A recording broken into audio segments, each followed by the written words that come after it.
Hey guys, Swoosh here and welcome back to another video. So today I will be installing the Extremerate controller faceplate for the Xbox Series X controller.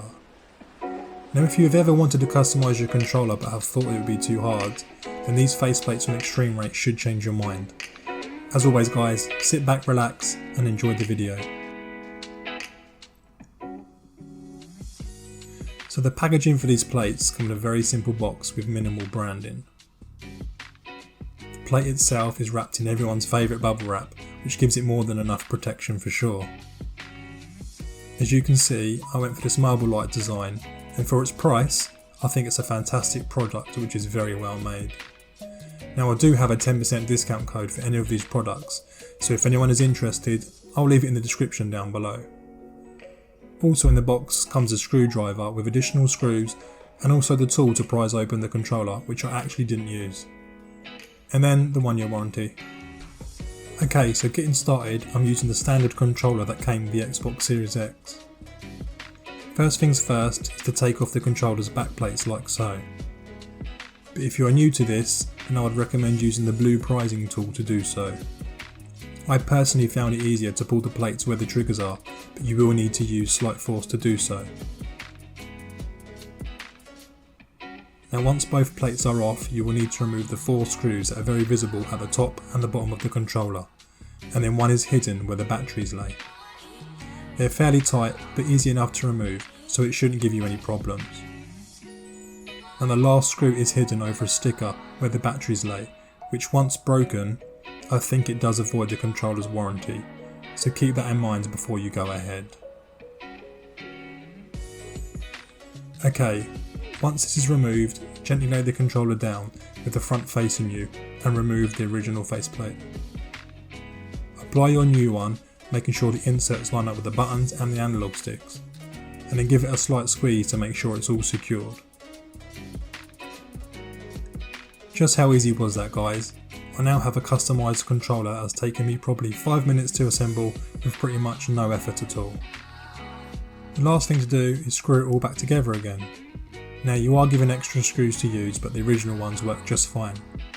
Make sure they are super tight to avoid the plate being loose for a nice tight connection.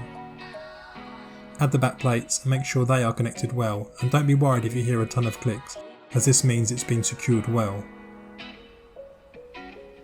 Once both plates are on, check around the whole controller to see if there are any areas that don't line up or loose, which means your screws are not tight enough, so you will have to adjust them if need be.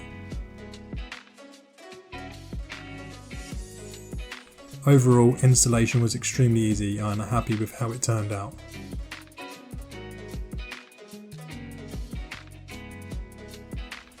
Now I went for a matte finish, which surprisingly doesn't attract dirt or grease easily.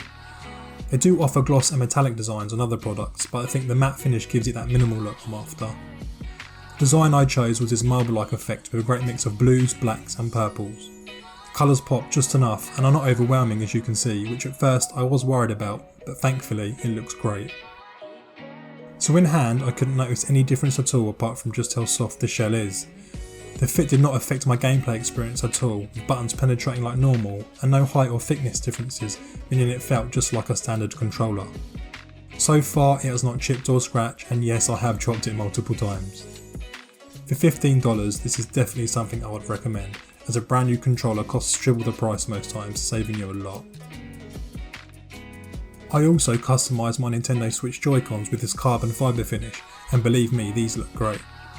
Again, I went with a matte finish and I think it complements the Switch stock well and the rest of my gaming systems like the Series X. Installation was a bit more tricky and time consuming, so I would recommend using their video tutorial, as these are a bit more difficult to apply than the Xbox controller. You can even customise the dock, which at the time, I think the black really works with the carbon fibre, so I opted not to bother. Overall, I am really happy with these products. They're cheap, easy to install and really give you bang for your buck. So that's the end of the video guys.